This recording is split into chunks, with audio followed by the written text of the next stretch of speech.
मध्ये पण दुप्पट झाली आणि येलो मध्ये पण दुप्पट वाढ झाली का? जरा बघूया आपण, जरा दाखवा थोडीशी फळं आम्हाला. अच्छा, पूर्वी जो ग्रीन आहे तो किती माल निघायचा?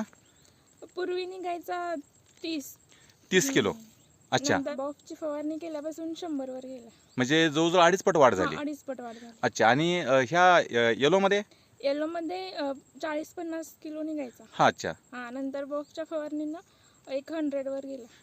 100 किलो, म्हणजे तो पण 2.5 पट वाढला. हो, 2.5 पट वाढला. अच्छा, म्हणजे जवळपास आपण पाहतोय हा तुमचा प्लॉट जो आहे तो आत्ता पण ह्या कंडिशनमध्ये गर्द त्याची हिरवापणा दिसतोय आपल्याला. हो. आणि हा किती प्लॉट आहे तुमचा? हा प्लॉट आहे 20 गुंठ. 20 गुंठे आहे. बरं, ह्या प्लॉटचं नियोजन पूर्ण तुम्हीच करता ना? हो. अच्छा, तुमचं शिक्षण काय झालंय? MSc botany. MSc बॉटनी झालेलं आहे. ओके, खूप अभिमान वाटला आम्हाला, तुम्ही शेती करता ते आम्हाला पाहून. तर मित्रांनो, असा हा झुकिनीचा प्लॉट आपण पाहिला, थोडीशी त्यांच्याकडून माहिती पण जाणून घेतली. तर